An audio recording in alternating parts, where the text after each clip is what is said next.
De los atributos de la personalidad en esta primera parte. ¿Qué es lo que vamos a revisar, mis queridos maestros, en esta primera parte que, por supuesto, solamente daremos una breve introducción? Vamos a estudiar lo referente a los atributos de las personas físicas, de la persona moral, hablaremos del nombre, estudiaremos del nombre en Roma, las características del nombre, vamos a ver los tipos de nombre, los cambios del nombre, domicilio, clases de domicilio, efectos del domicilio, la ausencia, regreso del ausente, la capacidad de las personas, el estado de las personas, el estado de familia, el parentesco, son temas que vamos a analizar en esta cuarta unidad. ¿Y cuáles son los puntos que estudiaremos? Bueno, estos son los puntos que vamos a estudiar, pero cuando nosotros nos adentramos a la materia del derecho civil, vamos a revisar cuestiones muy importantes como son las personas y sus bienes. Vamos a hablar de las personas física y la persona moral. En su momento ustedes hablarán sobre la clasificación de los bienes. Van a hablar en particular sobre la propiedad, la posesión. En su momento también es importante analizar el derecho de familia que va teniendo una autonomía en particular de conformidad con el Código Nacional de Procedimientos Civiles y Familiares, el tema de las sucesiones, que son las obligaciones que no se extinguen con la muerte del de cuyos, las obligaciones que son, en este caso, el vínculo que existe entre un acreedor y un deudor y surge una obligación, en este caso, de dar, de hacer, de no hacer. Los contratos que son acuerdos de voluntades que crean, transmiten derechos y obligaciones, y tenemos también los temas que tienen que ver con materia de naturaleza adjetiva para hacer cumplir las disposiciones que se establecen dentro de esta materia. A grosso modo, mis queridos maestros, es importante iniciar con la persona física, ¿sale? La persona física, el ser humano titular de derechos y obligaciones. Y en este punto vamos a mencionar que este ser humano va a tener el reconocimiento de estos derechos de conformidad con lo que establece la norma. Pero la persona física tiene un nacimiento y tiene un fin. Su principio de la persona física se va a presentar cuando éste nace en condiciones de viabilidad. ¿Sale? Es decir, sale del vientre de su madre y le sobrevive por lo menos las siguientes 24 horas.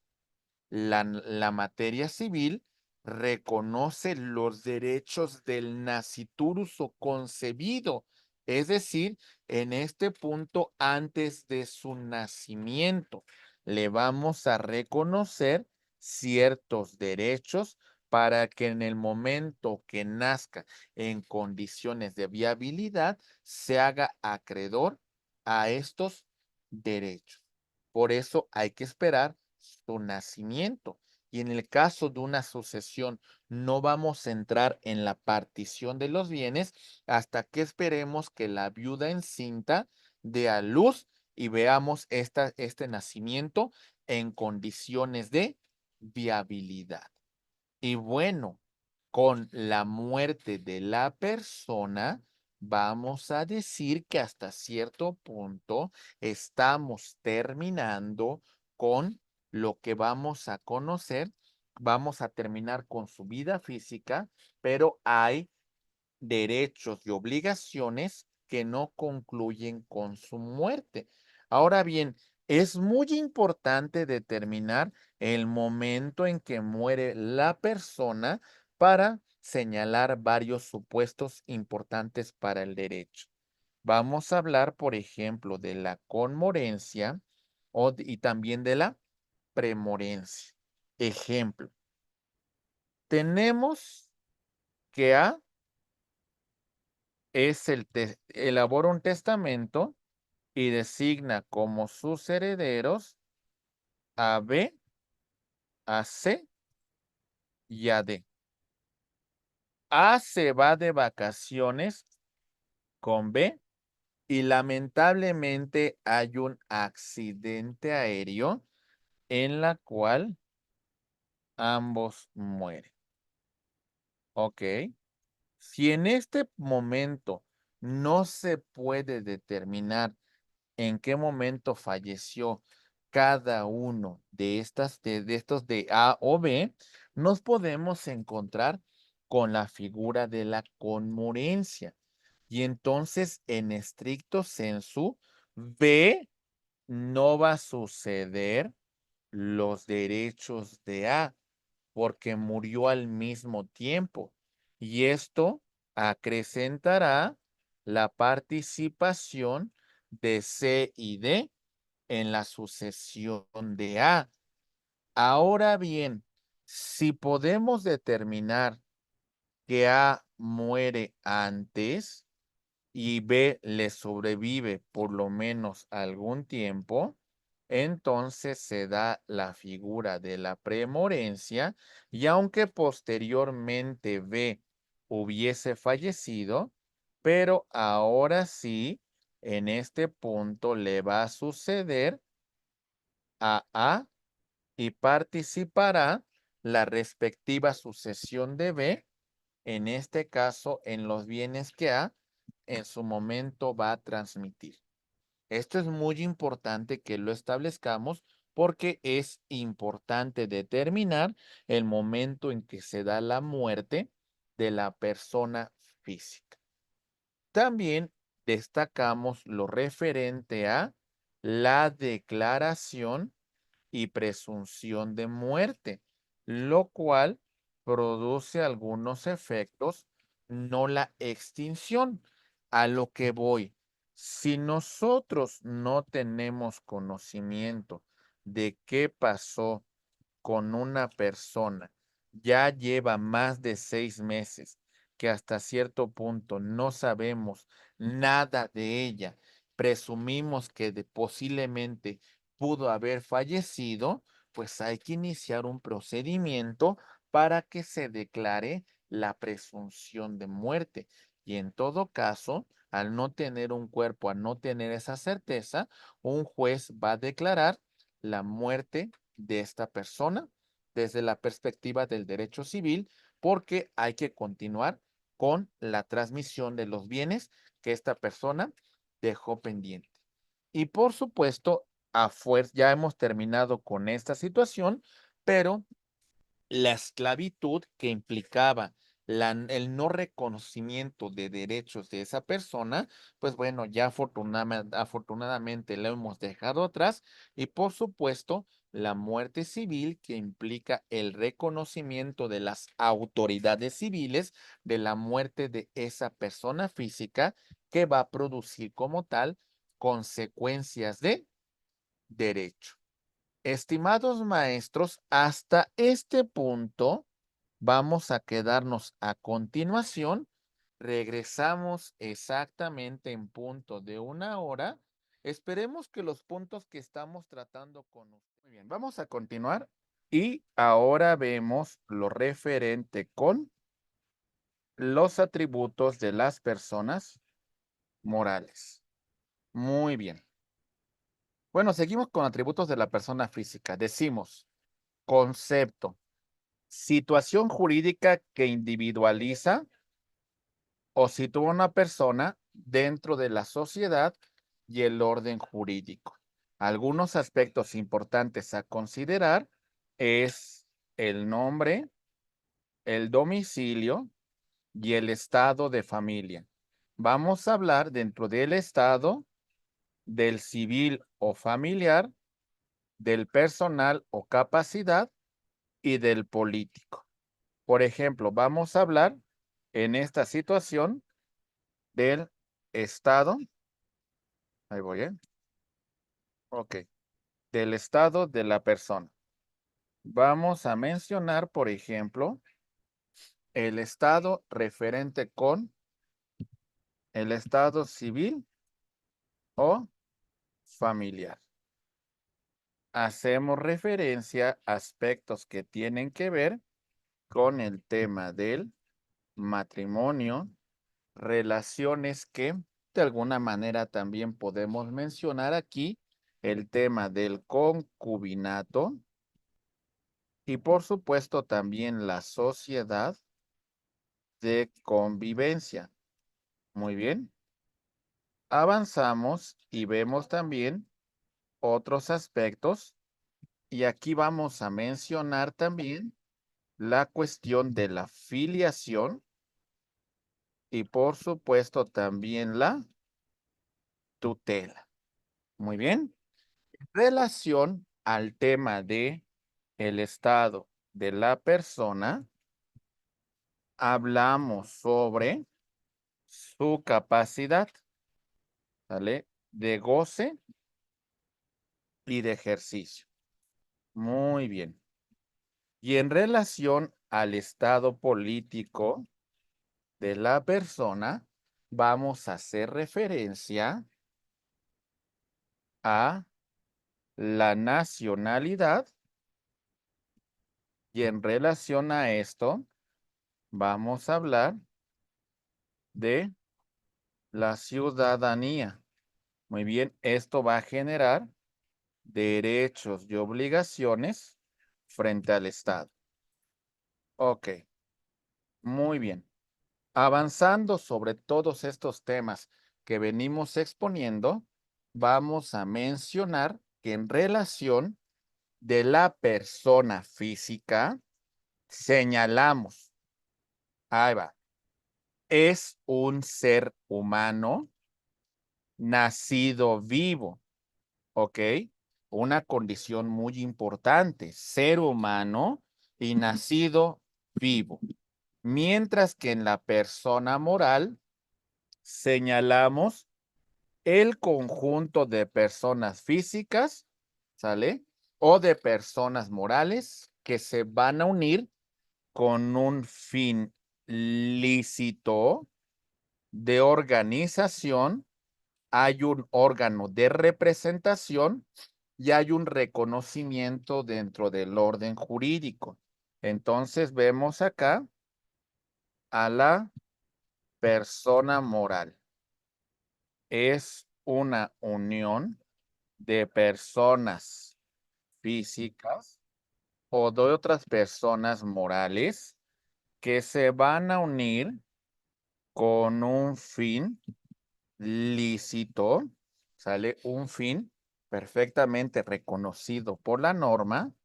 Va a haber una organización interior conformada en una jerarquía por la Asamblea General, que es el órgano supremo de una persona moral.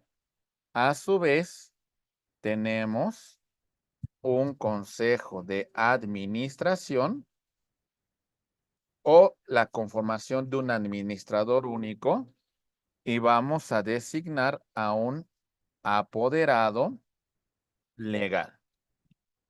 ¿Ok? Es muy importante que la persona moral pues de alguna manera en este caso, se registre.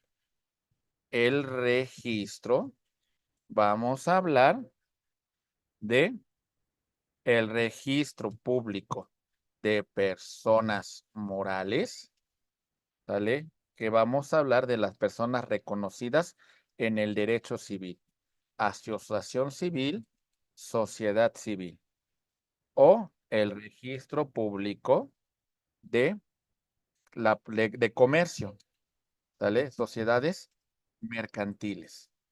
En este punto, vamos a hablar de su respectivo registro público de comercio. Ya hablamos de sociedades, sociedad en comandita simple, sociedad en nombre colectivo, sociedad de responsabilidad limitada, sociedad en comandita por acciones, ¿sale? Sociedad anónima, etcétera, y la sociedad cooperativa. Muy bien. Ok, bien. Y por supuesto que es muy importante que cumplan con estos requisitos para que tengan un reconocimiento jurídico. Dentro de los atributos de la persona física, destacamos los siguientes. Ahí va. Hablamos de el nombre que lo va a individualizar en relación al resto de personas físicas. El nombre de una persona, bueno, va a tener tanto el nombre con la cual nosotros vamos a reconocerlo, pero también su nombre patronímico. Esto es muy importante porque va a identificar a la familia al cual esta persona pertenece. Tenemos también lo referente al domicilio, que va a ser el lugar donde la persona física cumplirá con sus derechos y obligaciones. Entonces, este es el domicilio. Ahorita vamos a señalar aspectos muy importantes sobre el domicilio. El estado civil o de familia es una situación muy importante en relación a que en este punto vamos a destacar aspectos que ya hemos estudiado, señalando lo referente a esto, estado de familia o estado de la persona, más bien. Vamos a ver. Vamos a distinguirlo entre en cuanto a la familia, en cuanto a la persona y el estado político. Ya vimos que el político hace referencia a la nacionalidad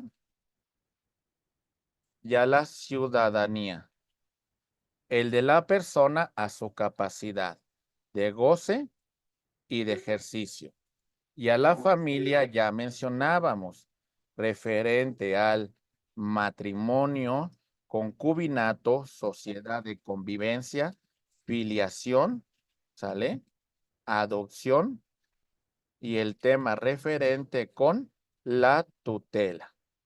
Ok, en estos vínculos, en cualquiera de estos casos, van a nacer derechos y obligaciones. Muy bien. Después hablábamos de un elemento que es la capacidad que ya distinguíamos cómo la vamos a conformar de goce y de ejercicio. Señalamos la cuestión del patrimonio, que va a ser todo aquello susceptible de valoración económica y en relación a este patrimonio lo vamos a dividir en dos. En este caso señalamos el activo, que es el conjunto de bienes, que es la riqueza que posee una persona. Este es el activo. Y el pasivo, que son las deudas, que son las obligaciones que tiene la persona. Y concluimos en este punto con la cuestión de la nacionalidad. Todos estos aspectos los vamos a estudiar de verdad con mucho detenimiento porque es importante analizar cuáles son los atributos de la persona. Avanzamos y vamos a estudiar, por supuesto, también a la persona moral. La persona moral la vamos a distinguir de la siguiente manera. El principio nace con un acto legal de constitución en escritura pública o en un acto privado. Recordemos que legalmente tenemos que constituirla, tenemos que registrarla. Las personas morales que queden como un acto privado, vamos a conocerlas como sociedades irregulares, ¿vale? Que se le da cierto reconocimiento por la ley. Las personas morales necesitan un reconocimiento por parte de la ley. Permiso, registro, son creadas por decreto, bueno, en el caso de las personas morales, de derecho público. Y el fin de una persona moral va a ser voluntario o necesario. El fin voluntario es por un acuerdo de los socios, es decir, para los socios, ¿sale? Consideran que ya no hay posibilidad de continuar como una persona moral y entonces la van a disolver de forma anticipada. Ya no pueden continuar. Tenemos también, por supuesto, la cuestión de se ha cumplido las necesarias en las cuales se ha cumplido con el fin. Es decir, nosotros dentro de nuestra acta constitutiva hemos establecido, ¿vale? Que esta sociedad iba a cumplir con determinados fines. Si estos fines para las cuales nosotros hemos creado esta persona moral se han cumplido, entonces, bueno, vamos entonces a dar por terminada la persona moral, porque ya se cumplió el plazo, porque ya cumplimos con los fines. Señalando también, tenemos la terminación del plazo. Entonces vemos nosotros que esta persona moral la hemos constituido para un plazo de 50 años. La constituimos en 1973 y para 2024 ya ha cumplido 51 años. Esto implica que ya el plazo para la cual se constituyó, pues ha llegado a su conclusión y no se ha actualizado, no se ha señalado la ampliación del plazo de esa persona moral. Muy bien. También vemos que ya no se tienen los elementos esenciales para continuar como persona moral. Es decir, imaginen que esta persona moral que aquí tenemos resulta que queda ya solamente con un solo socio. Pues entonces, en este supuesto, ya no podrá continuar funcionando como una persona moral porque se constituyó bajo esta modalidad. Muy bien. Bueno, también vamos a ver su terminación por disposición legal. Por ejemplo, destacamos un concurso de acreedores.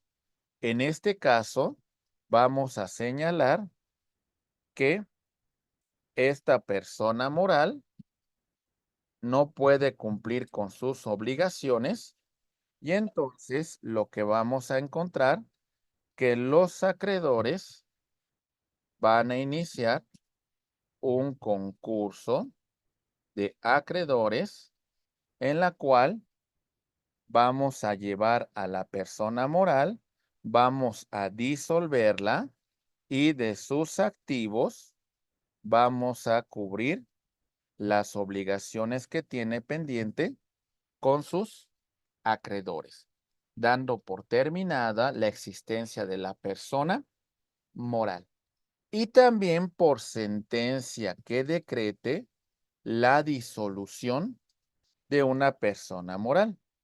A grosso modo, hemos destacado algunos de los elementos de la persona moral. Cuando hablamos de sus atributos, tenemos que señalar lo siguiente.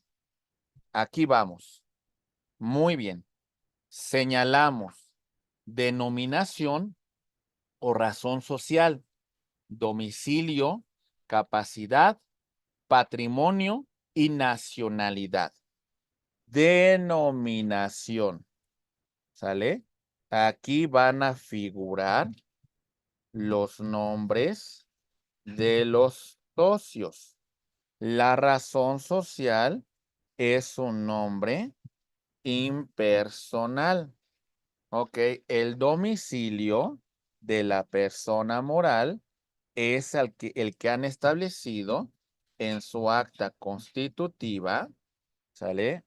En este caso puede ser su matriz o en todo caso puede ser también alguna de sus sucursales. Muy bien. La capacidad de la persona moral ya hemos destacado. El órgano superior de la persona moral es la Asamblea General. Ok.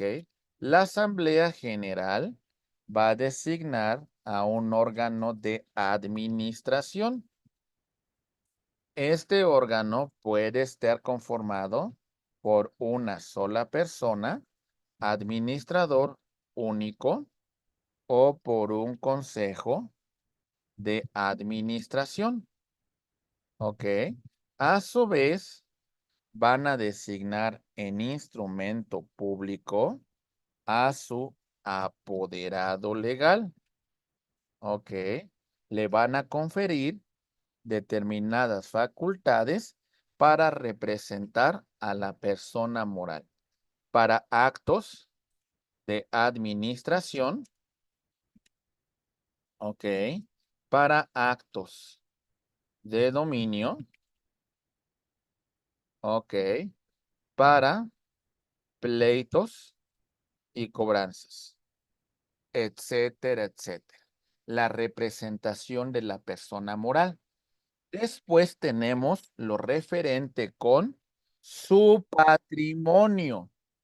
Todo aquello susceptible de valoración económica, ya hicimos mención del patrimonio activo, que son sus bienes, y el patrimonio pasivo, que son sus deudas. Y por supuesto, la nacionalidad. Recuerden que tenemos personas morales nacionales y extranjeras. En este caso, las nacionales se han constituido dentro de nuestro territorio y van a cumplir con las leyes que en su momento rijan para las personas. Entraremos a detalles muy particulares sobre los atributos de las personas físicas y las personas morales.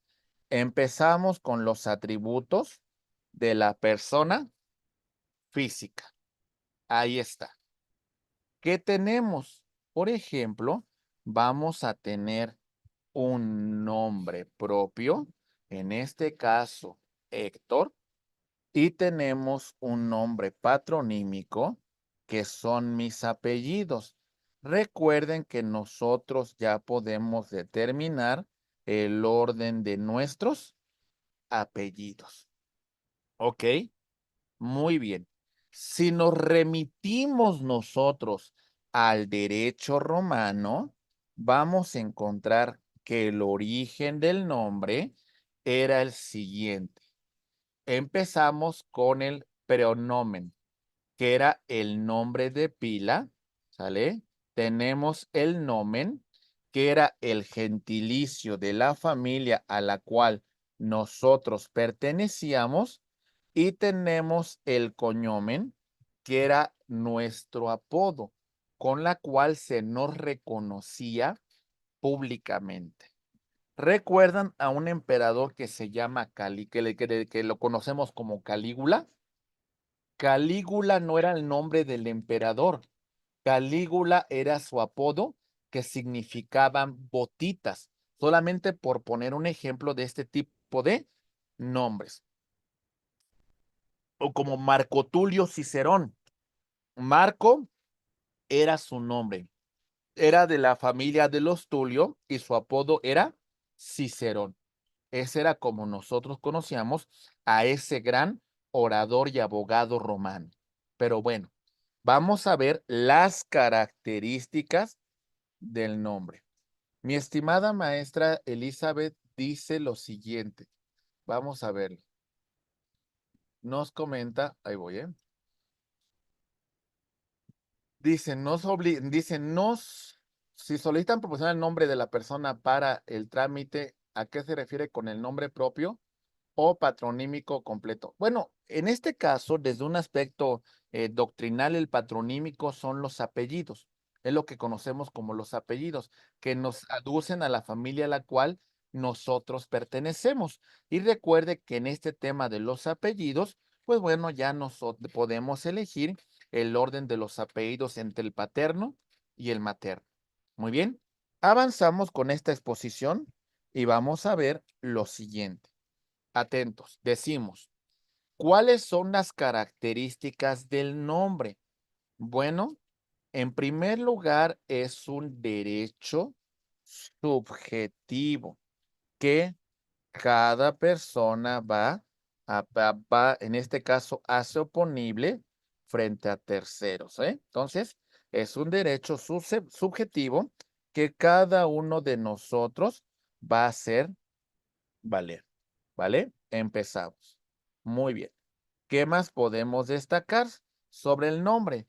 Dos, es absoluto, o también como aquí lo vamos a señalar, como erga omnes, que significa oponible a todos, ¿sale? Entonces es absoluto o erga omnes porque es oponible a todas las personas. Es mi nombre y yo lo hago oponible a todos. Por ejemplo, hubo un litigio apenas en Perú. ¿De qué se trató este litigio? Bueno, ustedes conocen la marca Carolina Herrera, ¿sale? Esto está perfectamente, pues muy reconocida esta marca comercial, ¿verdad? Bien, resulta que tenemos el caso de una empresaria peruana a un nivel muy pequeño, por supuesto, que de pronto señaló, bueno, ¿y por qué no puedo utilizar mi nombre si yo me llamo Carolina Herrera? Y los tribunales peruanos resolvieron a su favor, efectivamente. No está explotando la marca comercial Carolina Herrera, está utilizando su nombre como persona física y está realizando actividades empresariales con su nombre. ¿Me entienden? Es decir, ¿por qué restringirle este derecho? Mi nombre es oponible a todos. Erga omnes. Nuestro nombre no está sujeto a una evaluación. Bueno, esto entre comillas, ¿eh? Porque si hay determinados, depende también la ocupación de los propios integrantes de la familia o depende hasta cierto punto de cierta trascendencia social, pues hay un valor importante dentro de la familia a la cual nosotros pertenecemos, pero no está sujeto a una valoración económica. Nuestro nombre es imprescriptible. lo vamos a tener desde el primer día en la cual nosotros venimos al mundo, lo vamos a ejercer cuando concluya nuestra vida. Inclusive el maestro Gutiérrez y González dice que el nombre continúa incluso después de nuestra muerte, el derecho a la memoria. Es decir, es imprescriptible, va a continuar, lo vamos a ejercer. Vamos a encontrar que nuestro nombre es intransmitible, no está sujeto a venta, no está sujeto a transacción, pero sí tenemos una cuestión. En principio, nuestro nombre es inmutable. ¿Qué significa esto? Pues que no va a cambiar salvo un acto de voluntad, una jurisdicción voluntaria en la cual yo decida cambiar ese nombre o también por la corrección de nuestra acta de nacimiento. Y vamos a ver hoy en día que hay una serie de problemas importantes con el acta de nacimiento. ¿A qué me refiero con esto? A ver, tenemos muchas actas de nacimiento, ¿sale? Sobre todo de estas ya digitales, que se vinculan directamente con el CURP. ¿Y esto qué implica, mis queridos amigos? Bueno, tiene una implicación muy importante y trascendental por lo siguiente. Compañeros, prácticamente esta acta se encuentra totalmente vinculada a nuestro cuerpo. Por eso tenemos que tener mucho cuidado con estas cuestiones porque hoy en día si no tenemos esa CURP certificada, prácticamente nos vamos a limitar en muchos trámites. Un poco más adelante vamos a mencionar cuáles son los elementos que va a contener la CURP. Bien, avanzamos y vemos el siguiente comentario. Decimos, los diferentes tipos de nombre. Esta cuestión ya ha sido superada, aunque socialmente, en algunos casos de alcurnia, se sigue utilizando el nombre de la mujer casada. Yo solamente lo he visto en temas sociales de alta alcurnia. ¿A qué me refiero? Por ejemplo, normalmente lo que va a ocurrir en este caso es de que la mujer, después de su respectivo nombre y sus respectivos apellidos, ¿sale? Va a colocarse, en este caso, la preposición de y va a colocar el primer apellido de su esposo, ¿sale? Esta disposición solamente queda como costumbre jurídica, aunque el Código Civil de 1870 y de 1884 establecía la obligación de que la mujer casada adoptara adicional el primer apellido de su marido. ¿Se entiende? Ok, seguimos. Y vamos a encontrar ahora que el hijo nacido fuera de matrimonio, por supuesto que tomará los apellidos de sus padres. Y los menores, los niños expósitos, abandonados que no se tenga referencia de su nombre, los va a designar el juez de lo familiar hasta en tanto pues no sea objeto de un proceso de adopción en la cual por supuesto se pueden incorporar los apellidos de los padres, en este caso o la persona que está participando en ese procedimiento de adopción. Avanzamos y vamos a ver lo siguiente. Ahí va. Cambio de nombre. Este se puede dar, por ejemplo, por un tema de legitimación. ¿Qué significa? A lo mejor es una costumbre arcaica, pero podemos tenerlo de esta manera. Resulta que A registró a su pequeño B como madre soltera y posteriormente a la mejor viene B, viene C, que reconoce esa paternidad y en este punto, pues solicita que se reconozca la paternidad. Esta es declarada judicialmente y en ese punto el pequeño B podrá adoptar también los apellidos de su padre. Aunque recuerden, la Corte ha dicho lo que se conoce como la autonomía progresiva.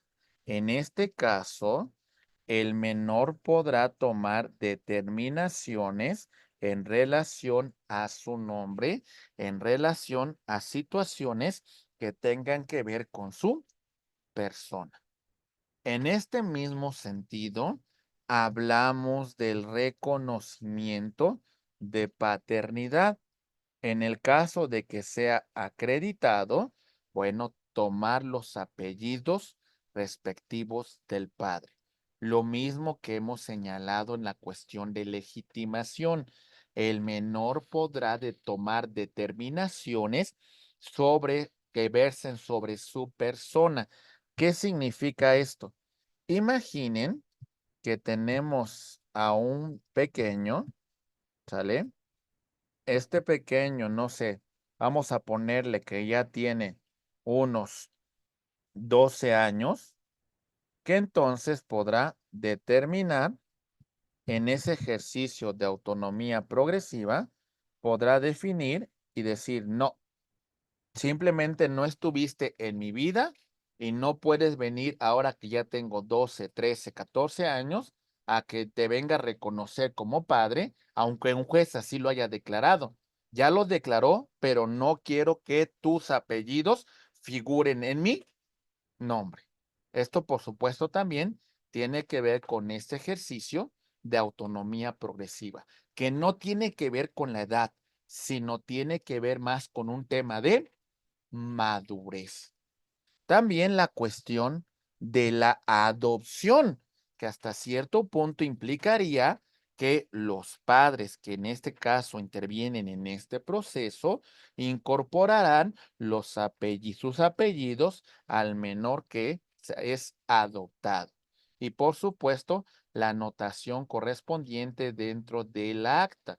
Recuerden que estas actas que se expidan en el tema de adopción, por supuesto que van a figurar dentro del libro estas anotaciones, pero las actas que se emitan con posterioridad, mis estimados maestros, no van a constar de esta cuestión de que fue por derivado de una adopción.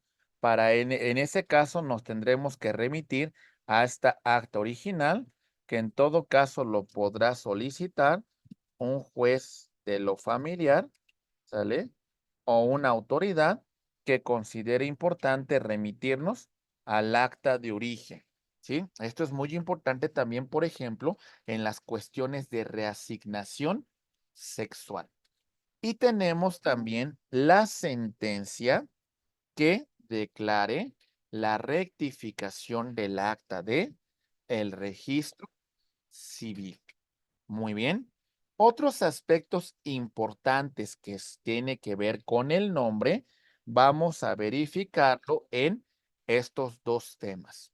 En la cuestión del seudónimo, que es un medio artístico y literario, que hasta cierto punto es muy importante que para indautor queden registrados por la cuestión de la explotación comercial que se puede usar a ese seudónimo y el apodo que tiene que ver con una relevancia en materia penal para la identificación de un sujeto activo en la comisión de un hecho que la ley señala como delito. Ok, dice, si un menor de edad fue abandonado por su papá, podrá cambiar su apellido. En este punto tendríamos que iniciar una jurisdicción voluntaria y va a verificar verdadera, en este caso el juez, en este ejercicio de autonomía progresiva, si el menor quiere, pues de alguna manera que se desincorpore el apellido del padre y en este caso adoptar los dos apellidos de la madre. Por supuesto que se puede iniciar una jurisdicción en la cual el menor, pues tomando en consideración su autonomía progresiva, pues pueda tomar esta determinación. Esto en el caso de ser menor de edad. En el caso de ser ya mayor de edad, pues bueno, no requiere de alguna manera que estén de acuerdo o no las partes. Pero en el caso de ser menor de edad, el juez tiene que valorar su autonomía progresiva y determinar la madurez del menor y hasta cierto punto por qué toma esta determinación. Muy bien.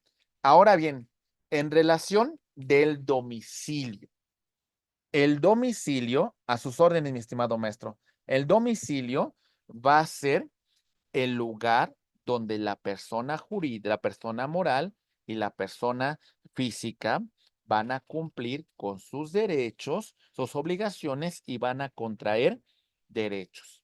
El domicilio es el asiento legal, la sede jurídica donde va a encontrarse la persona. La residencia es el principal sitio de vida, perdón, y la permanencia son sitios transitorios. El domicilio lo vamos a clasificar de la siguiente manera. Ahí va, domicilio. Muy bien. Vemos lo siguiente. Aquí vamos. Muy bien. Vemos, por ejemplo, el domicilio que vamos a llamar con el nombre de origen, ¿ok? Domicilio de origen, ¿ok? El domicilio voluntario, el domicilio legal, el domicilio convencional y el domicilio fiscal. Ok. El domicilio de origen es el domicilio de nuestro nacimiento. Sirve para determinar la nacionalidad. ¿Ok? El domicilio voluntario es el que señala de forma espontánea la persona. ¿Ok? El legal. Aquí hay varios supuestos que hay que revisar. Por ejemplo, ¿cuál es el domicilio legal de los menores de edad? ¿Cuál es el domicilio legal de los mayores de edad se encuentren en un estado de interdicción o también los emancipados? En este caso, su domicilio legal será ¿cuál?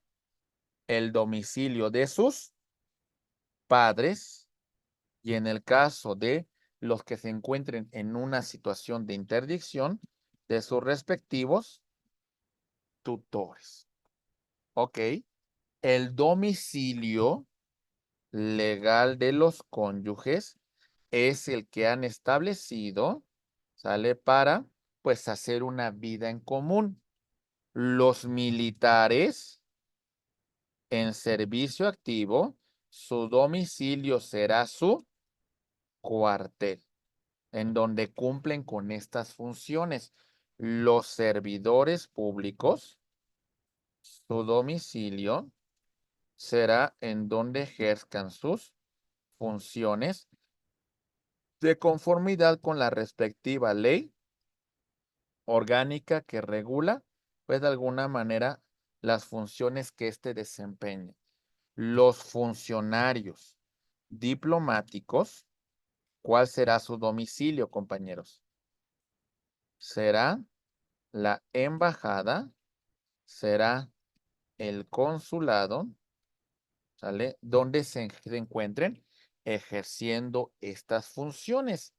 y las personas sujetas, sentenciados, o en el caso las personas sujetas a una medida cautelar de prisión preventiva, será en este caso donde se encuentren cumpliendo, ya sea con esta sentencia o con esta medida cautelar que ha fijado un juez de control. Ese es el domicilio legal. Ok. El convencional, las partes lo hemos fijado dentro de un contrato, dentro de un convenio. Y el domicilio fiscal es el que hemos establecido para cumplir con nuestras obligaciones fiscales, ya sea federales, ok, locales, ok, y municipales. Perfecto. Ahí está. Muy bien. Perfecto. Bien. Por ahí me preguntaban.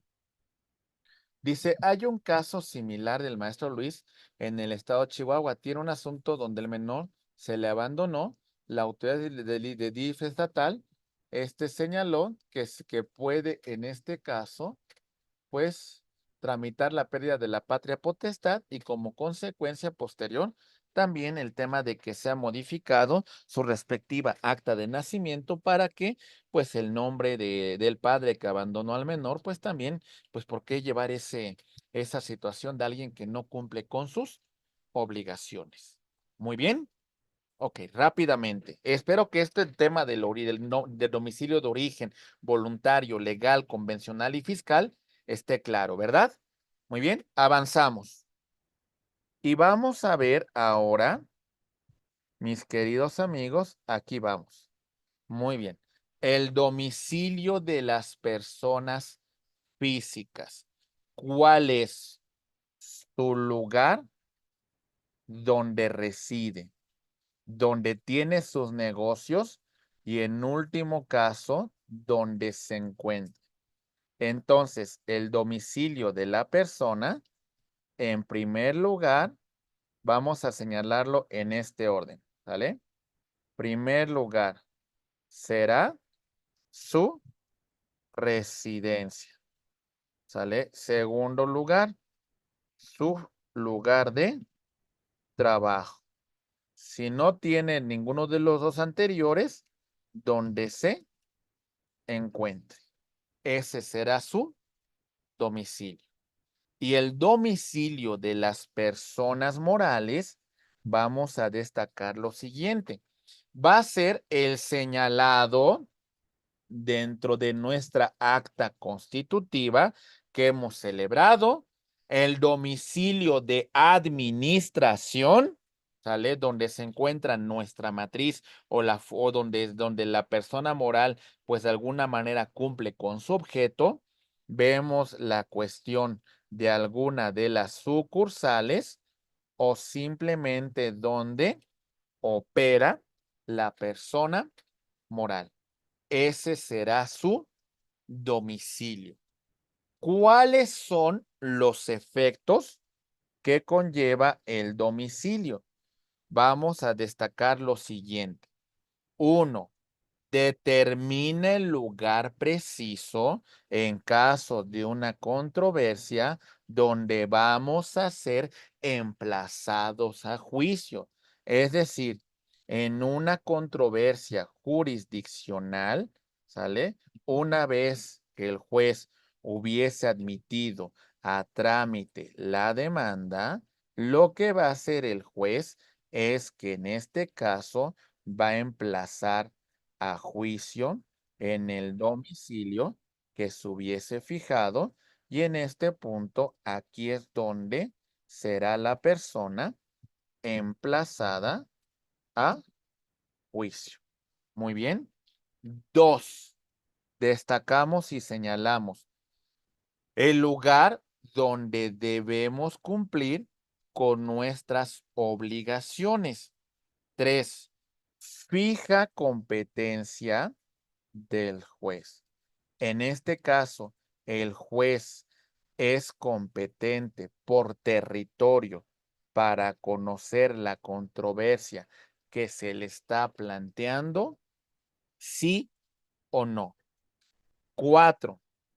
El domicilio tiene por objeto establecer, perdone, el domicilio tiene por objeto establecer el lugar donde en este caso se realizan ciertos actos del estado civil. Y por último, sirve para ubicar la centralización de los bienes que tiene una persona. Bien, hemos visto dónde nosotros vamos a ubicar a la persona.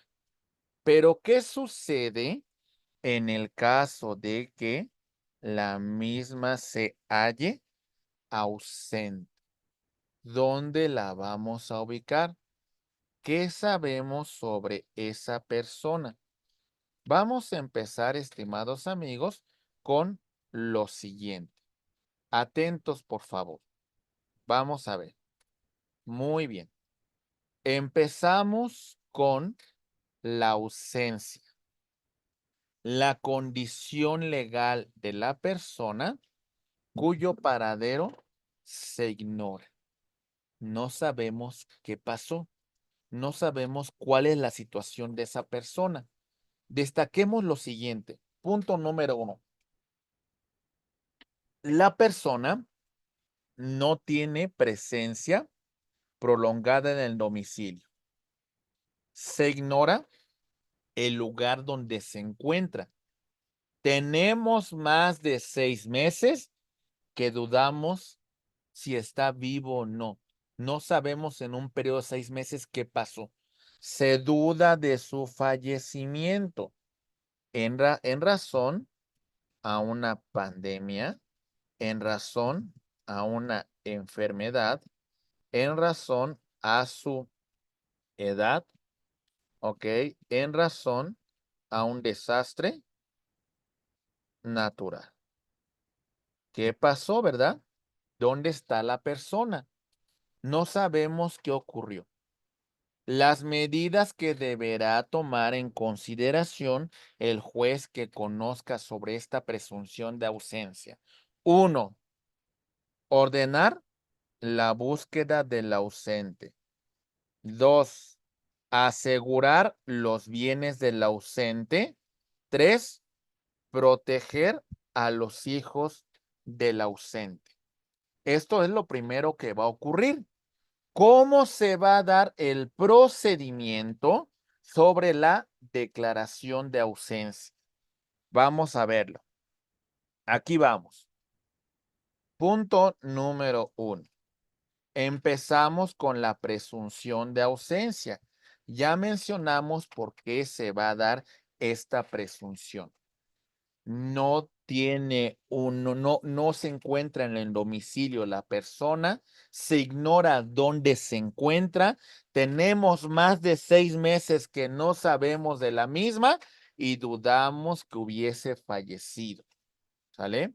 Bueno, después de un periodo de 2 años, se va a dar la declaración de ausencia.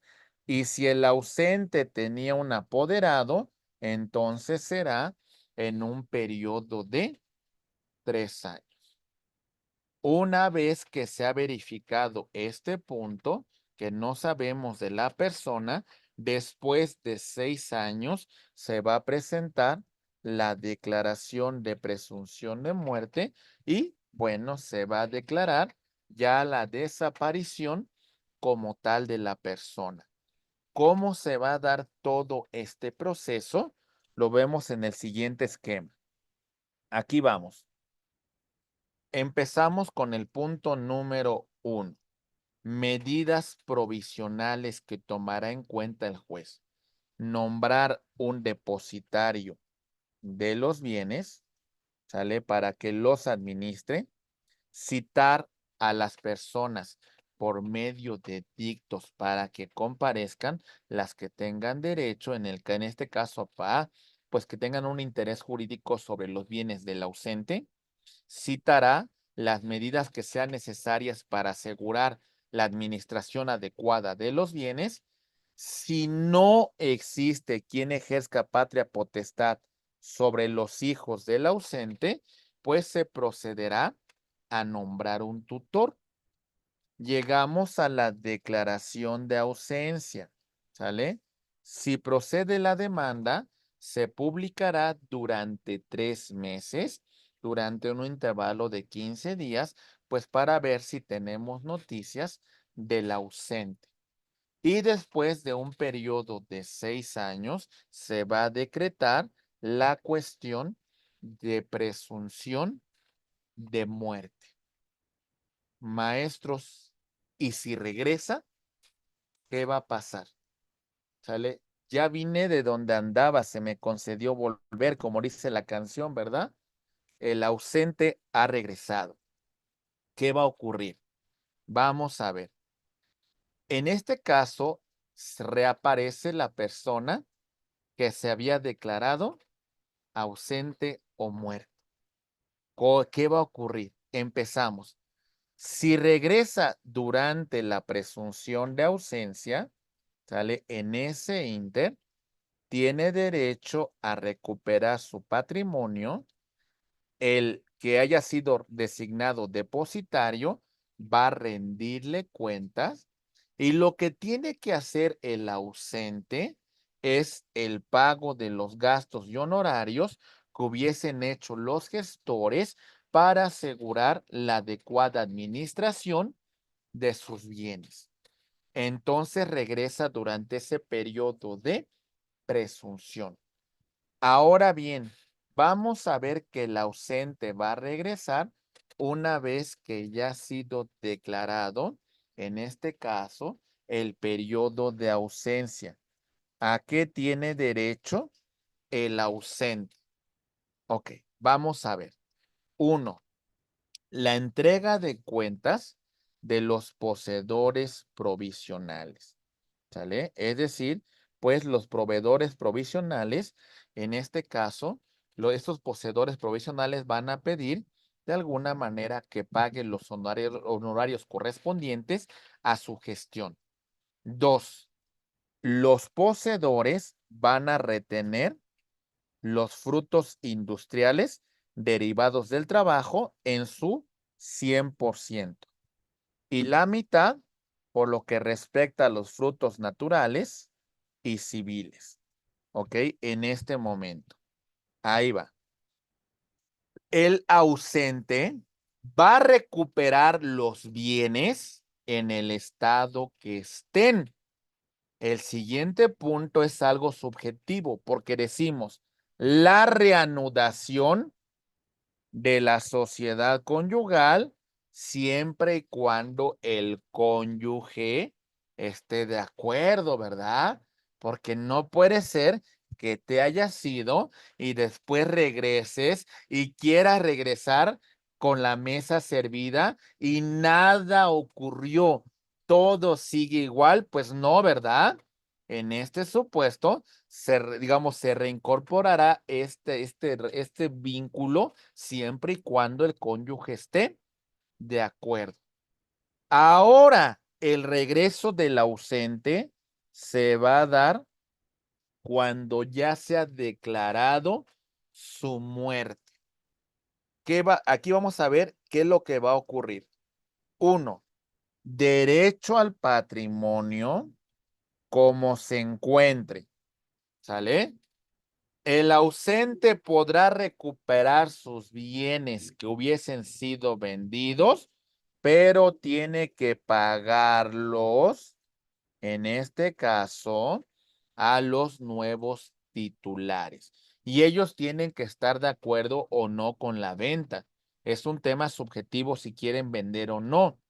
La retención de los frutos al 100% naturales, civiles e industriales lo van a tener los poseedores. Se reanudan las relaciones familiares derivados de los vínculos de sangre, es decir, el parentesco consanguíneo. ¿Ok? Muy bien. Y tenemos la rendición de cuentas del poseedor definitivo y todos los pagos que tenemos que hacer por la gestión que éste realizó. Entonces, aquí tenemos que el ausente ha regresado. Pero bueno, ahora vamos a ir, en este caso, vamos a ver el comentario de la maestra Dulce Andrea, que nos dice, y en el caso de los hijos, dice, por situaciones de fuerza mayor, pero si fue por decisión propia, pues claro, por supuesto que es una cuestión importante, ¿no? Puede perder, por supuesto, la patria potestad. No podemos permitir que una persona que de alguna manera se fue por su propia voluntad y regrese, pues siga ejerciendo estos derechos. Por supuesto que no, ¿verdad? Hay circunstancias que a lo mejor también orillan, ¿no? Había un caso que escuché de una persona que perdió la conciencia. Tuvo un golpe y esta situación lo llevó a perder la conciencia y estuvo por lo menos 10 años sin esa conciencia de su pasado. Alguna que de pronto lo que sucedió es de que hubo un lapso en la cual recuperó conciencia ese pasado y fue con su familia y bueno, pues la verdad es que lo recibieron, pero hasta cierto punto, en 10 años las cosas cambian. No esperemos regresar y que nos reciban con los brazos abiertos, ¿verdad? Sí, son circunstancias que hay que tomar en consideración porque se pueden dar. Mi estimado maestro Noé, te escuchamos, por favor. Gracias, maestro. En el caso del que usted está poniendo el ejemplo de la pérdida de la patria potestad, uno puede solicitar al juzgador la pérdida de los apellidos de los infantes y como consecuencia el cambio de, más bien el suplir esos apellidos por otros. Claro, sí, porque al final de cuentas, pues eso es una consecuencia derivada a la pérdida de la patria potestad, ¿no? Y en este supuesto también hay que escuchar a los menores. Recuerden que toda situación que tenga un impacto sobre la persona del menor, por supuesto que hay que tomarlos en consideración. Son sujetos de derecho que deben de participar en la medida que sea posible. Y entonces su opinión va a ser muy importante, mi estimado maestro Noé, en este cambio, en esta situación de que vayamos a cambiar los apellidos o en todo caso, pues estos apellidos, pues los quitemos en el caso del cónyuge, en este caso del padre ausente y colocar los apellidos de la madre. Es muy importante la decisión también del menor, tomando en consideración su autonomía progresiva.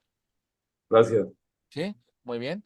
Y también, por ejemplo, comentan, y si los compradores actuales no quieren regresarlos, es decir, a ver, ¿el ausente podrá comprar los bienes? Sí, pero al final de cuentas ya tenemos un tercero que ha adquirido los mismos. Si no quiere venderlos, está en su derecho a decir, no los voy a vender.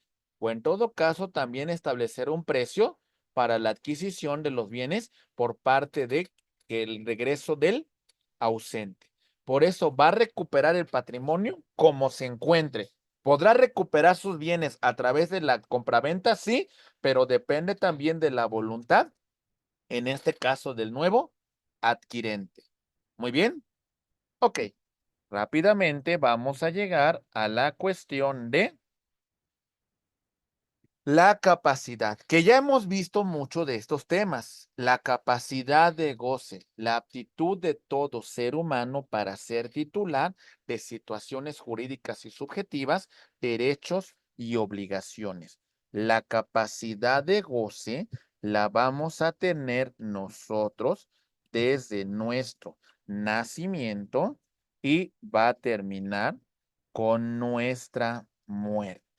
¿Vale? Entonces, en todo ese lapso, nosotros tenemos esta capacidad. Ahora bien, mis queridos maestros, es muy importante tomar en consideración lo referente con la capacidad de ejercicio, porque la capacidad de ejercicio va a implicar esa aptitud que tiene la persona física de adquirir derechos y contraer obligaciones por propia cuenta sin necesidad de requerir a un tercero. Ok.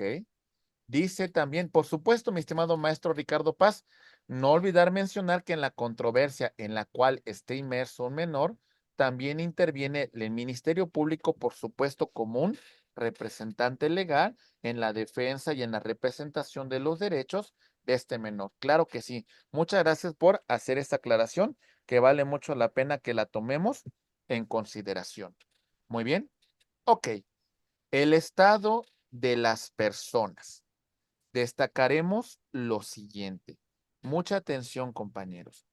Este es la relación entre la persona con un grupo social determinado. Ok, reiteramos. La persona con un grupo social determinado. ¿Cuál es este grupo social? Ok, en este caso tiene que ver con la familia. Ok. Tiene que ver, por ejemplo, con, en este caso, su nacionalidad, ¿ok? Que tiene una implicación muy importante en este caso, es su estado de naturaleza político. El estado de las personas hace referencia a una situación de un derecho indivisible y absoluto. Se encuentra fuera de cualquier situación del comercio. No es materia de transmisión. No podemos renunciar a ella. Es imprescriptible y hay una posesión que tenemos sobre ese estado. Mencionamos en este supuesto, dentro del estado de las personas, el personal, capacidad de goce, capacidad de ejercicio, el tema de la incapacidad por una prescripción médica que así lo establezca, y con antelación, cuando existía el tema de la emancipación, los menores de edad que salen del ejercicio de la patria potestad de sus padres. En el tema familiar, hablamos de cónyuges, concubinos, de conviventes y tenemos el tema del parentesco consanguíneo y por afinidad. En el tema político señalamos la cuestión de la nacionalidad, ¿sale?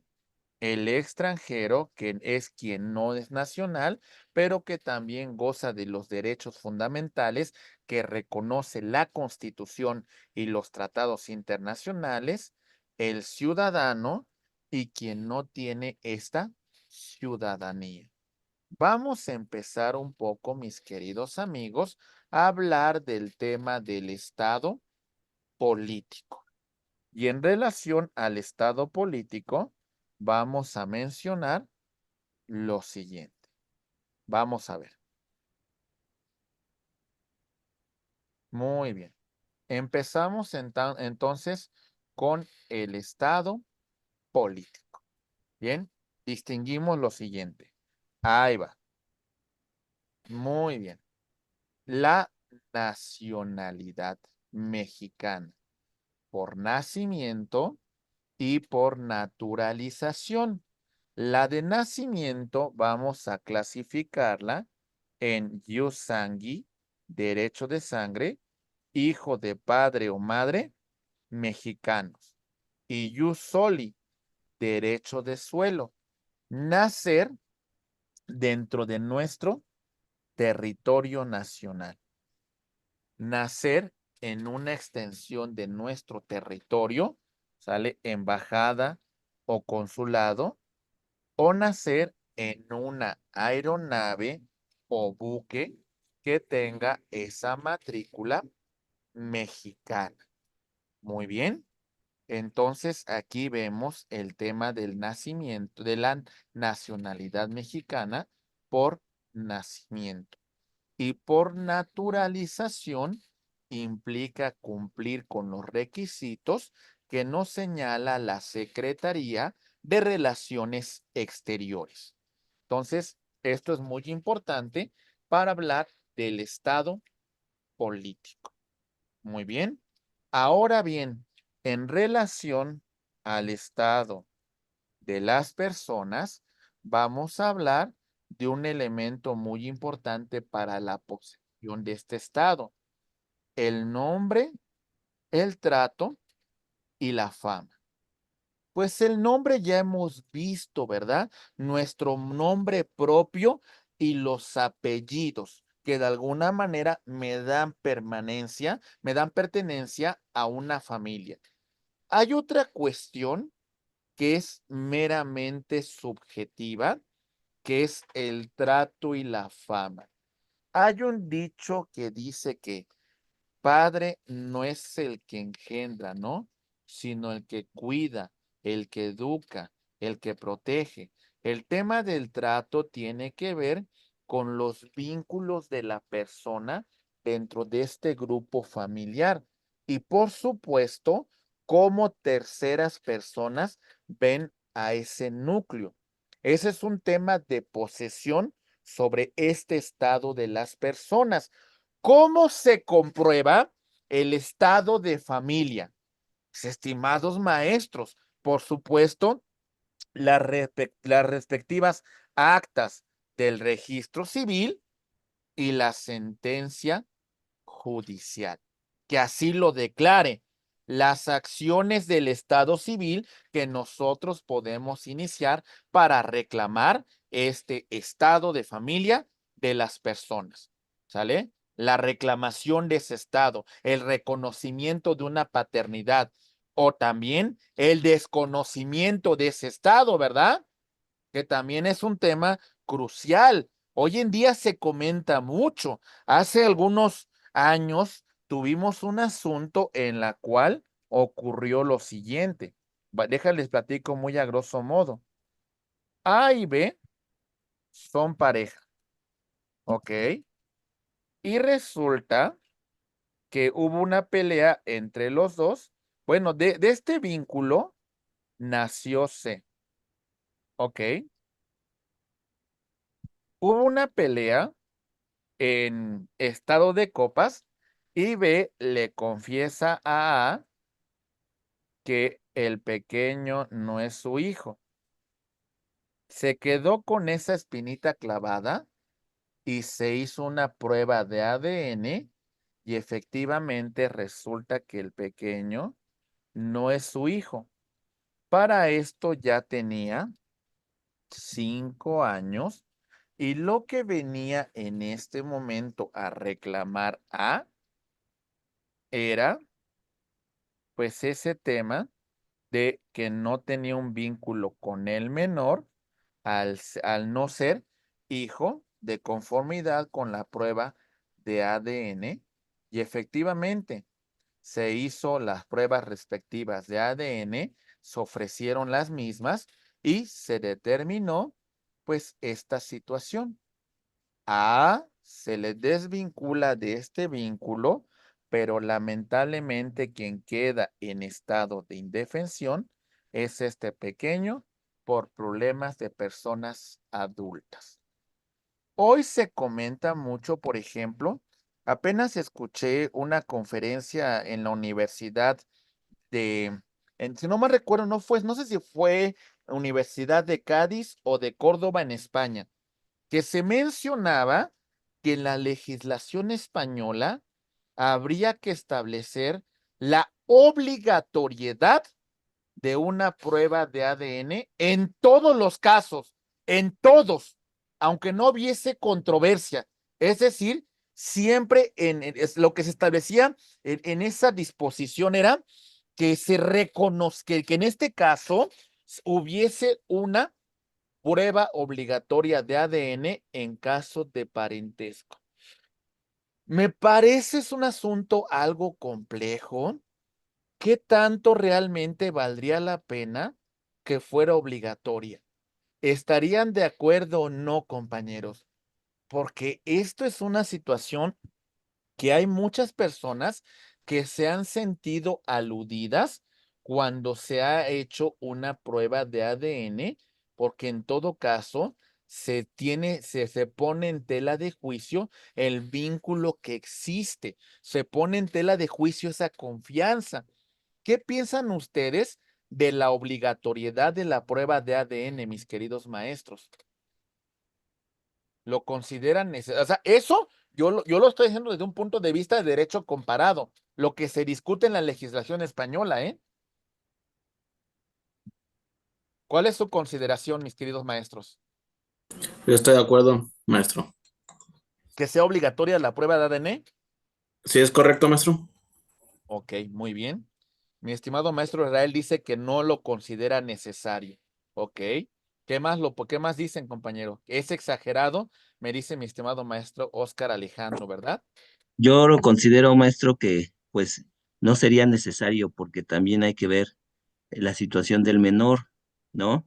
Hay un caso en donde se promovió una situación de reconocimiento de paternidad y no le dieron entrada a los juzgados aquí en la Ciudad de México. Al final, en el amparo, lo que alegaron fue que se debería de preferir el estado de familia porque el señor los había tratado como hijos durante 10 años y después la señora pues le comentó esto exactamente en el mismo caso que usted le dice, que usted lo señaló, y menciona a la autoridad federal que no dan entrada a la demanda porque podrían poner en perjuicio, ¿sí? A los niños toda vez que siempre los consideraron como su papá. Entonces yo creo que pues, no estaría de acuerdo. Ok, interesante posición desde un punto de vista de interés superior del menor. Mi estimado maestro Noé Ovalle, te escuchamos. Gracias. Yo considero que sí será necesario, maestro, porque actualmente en las relaciones de pareja, normalmente, bueno, no por atacar a las mujeres, eh, la mayoría o no sé si por lo menos el 50% de las mujeres son desleales con esas relaciones de pareja y en el caso del matrimonio igual. Entonces, pienso que debe de ser absoluta ese requisito, pero debe de estar pues regulado y debe de crearse la ley específica a través del Congreso para que así pueda surgir sus efectos, porque ya no tenemos esos valores como en el pasado y principios en nosotros todos los seres humanos y hacemos cada cosa que no es pertinente. Ahorita hay un tema que está muy en boga en medios de comunicación, ¿no? Es ay, ¿cómo se llama? Es de la familia Pinal, es creo que el nieto de Silvia Pinal, ¿no? Que me parece que está sujeto a una situación de una controversia de prueba de ADN. La verdad es que es un tema muy complejo, hay pros y contras, hay circunstancias muy particulares y yo considero hasta cierto punto mi humilde punto de vista, compañeros, que depende cada situación en particular, depende cada caso en particular y considero que siga siendo un tema, pues, que las partes que así lo requieran, pues de alguna manera lo soliciten, ¿no? En el caso de que no sea necesario, considero lo que comentaban con ustedes con antelación, que es importante preservar el estado de familia, que creo que es lo principal y lo fundamental que debe de procurar el Estado en una situación de proteger a la familia, pero sí entiendo circunstancias muy particulares, ¿no? Esto puede afectar completamente la institución de la familia.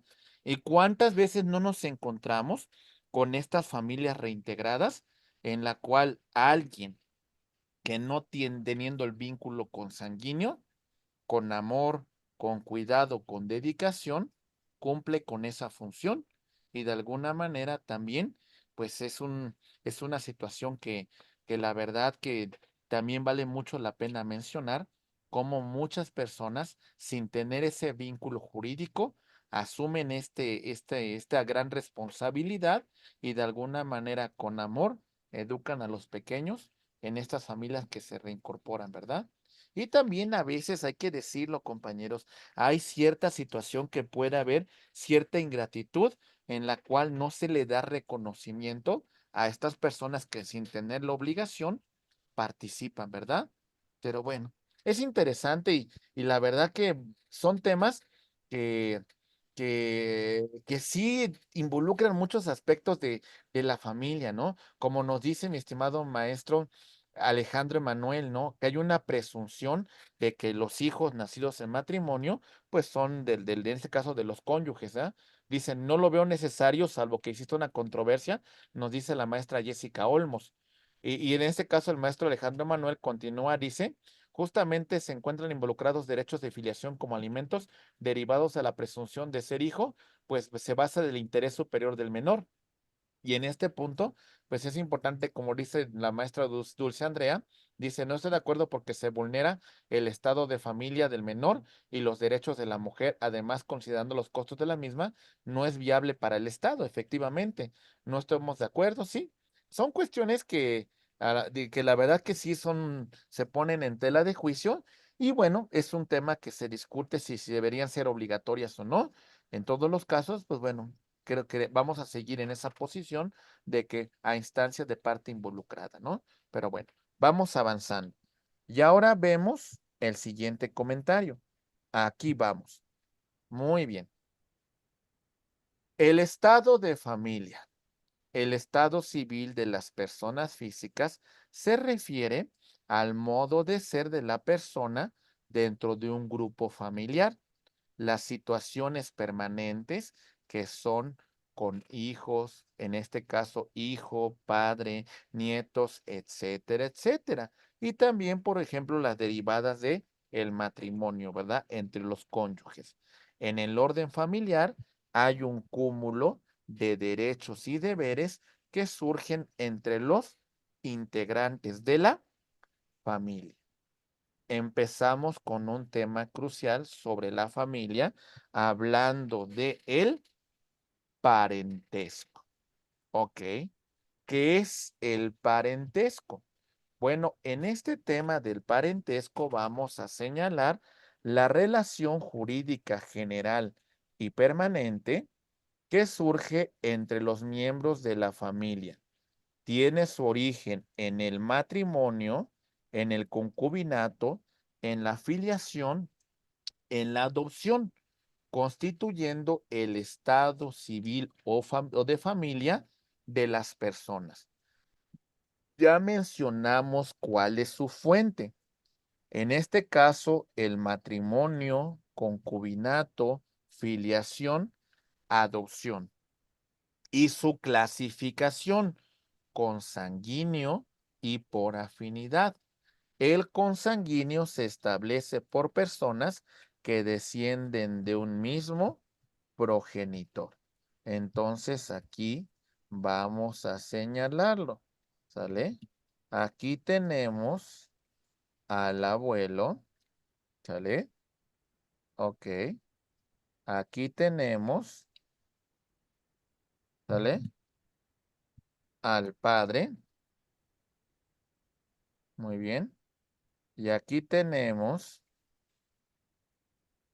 al hijo, muy bien. Entonces, en este sentido, lo que nosotros vemos que hay una línea de parentesco consanguíneo entre estas personas. Todas derivan de un mismo tronco común y son descendientes. En este caso, lo que vamos a medir entre cada una de las líneas es generaciones. En este caso, si lo vemos desde el punto de vista del abuelo, sería descendente, y si lo vemos desde el punto de vista del nieto, sería ascendente. Muy bien. Ok, bien. Vamos a continuar, estimados amigos, y también vamos a mencionar el por afinidad. ¿Sale? Este vamos a derivarlo en relación al matrimonio y se va a dar entre los parientes consanguíneos de mi respectiva pareja. ¿Sale? En este caso, vamos a ver que tenemos este matrimonio. Aquí está. Ok. Y en esta situación vemos, ok, que los parientes consanguíneos de esta persona van a ser los parientes por afinidad de su cónyuge. Muy bien. Entonces, en este caso, los parientes consanguíneos de ella serán los parientes por afinidad de esta persona. Muy bien. Ok. Avanzamos con esta exposición y vamos a ver lo siguiente. En el tema del parentesco, vamos a hacer referencia a las líneas recta, ascendente, descendente y colateral o transversal. Entonces, así vamos a ver. Descendente, ascendente, colateral. Ok. Entonces, estas son las líneas de parentesco. Los grados van a medir un tema de generaciones y bueno, y van a de alguna manera verificar también la situación en relación de las personas. Los efectos de este parentesco es el deber de asistencia. Sí, deme un segundito, por favor. El deber, cuidado, cuidado. Ok, vamos a ver el deber de asistencia, socorro y alimentos, ¿sale? Vamos a ver que también entre los parientes consanguíneos hay impedimentos matrimoniales. También, por supuesto, la participación en la sucesión legítima. Recuerden la regla, los parientes más próximos excluyen a los más lejanos. Y también una cuestión de tutela legítima. La tutela entre los cónyuges, ¿sale? Ok. La tutela de los padres hacia los hijos que se encuentren en una situación de interdicción y también de los hijos hacia sus padres. Muy bien. Y también, por supuesto, aquí podemos ampliar esa tutela legítima de los tíos hacia los sobrinos, etcétera, etcétera. Los parientes más próximos excluyen a los más lejanos. Las líneas de parentesco son las siguientes. Ahí está. ¿Sale? Todo parte de un tronco común. Por ejemplo, esta persona le vamos a llamar A, esta se va a llamar B, esta se llama C y esta la vamos a llamar D. Ok. El parentesco consanguíneo de A con D tendríamos que partir de que A y B sería el primer grado en línea descendente. B y C serían el segundo grado en línea descendente. C, y entonces diríamos 1, 2, 3. Sería parentesco consanguíneo en tercer grado, línea descendente. Y lo mismo desde el punto de vista de D. ¿Sí? En este caso, entonces vamos a partir de este tronco común, ¿vale? Tenemos, por ejemplo, al tatarabuelo, tenemos al bisabuelo, tenemos al abuelo, tenemos al padre y tenemos al nieto. Cada una de estos grados mide, en este caso, una línea de parentesco. Del nieto hacia su tatarabuelo hay 1, 2, 3, 4. Pariente consanguíneo en cuarto grado en línea ascendente. Ok. Entre el nieto y su bisabuelo sería en tercer grado. Ok. Entre el nieto y su abuelo sería en segundo grado. Ok. Y entre esta persona y su padre sería en primer grado. Muy bien. Ok, compañeros. Primer grado. Ahí lo tenemos, por lo que respecta a la línea de parentesco en línea recta, ascendente, descendente. Y por lo que respecta al tema, bueno, aquí vemos este cuadro que ve estas líneas de parentesco. Bisabuelo, abuelo, padre, nieto, bisnieto. Aquí vemos estas líneas de parentesco.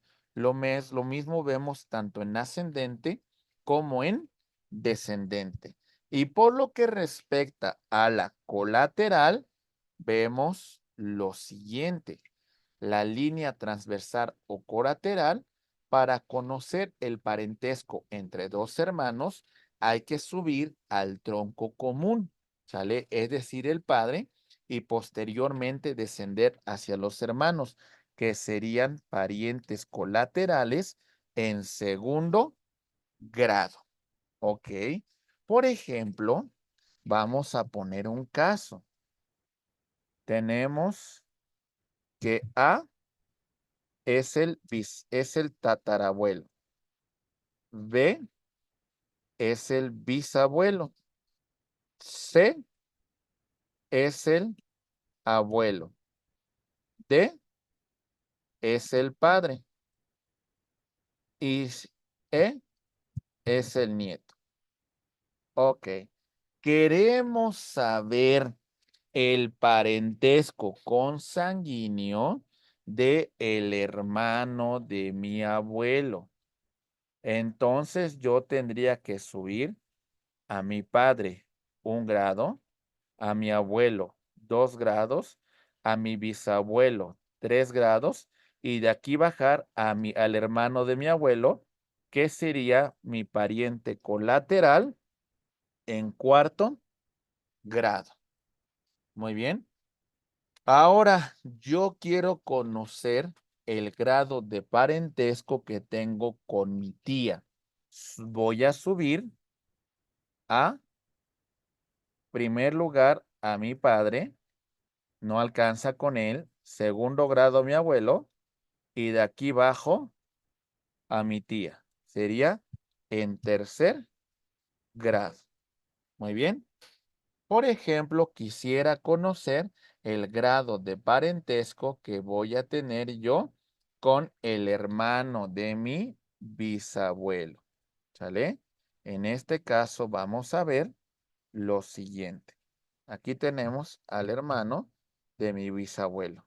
Sería primer grado, ¿sale? Subimos a mi padre, segundo a mi abuelo, tercero a mi bisabuelo, no alcanza, cuarto a tatarabuelo, y de aquí bajo hacia el hermano de mi bisabuelo, que sería mi pariente consanguíneo en 5º grado.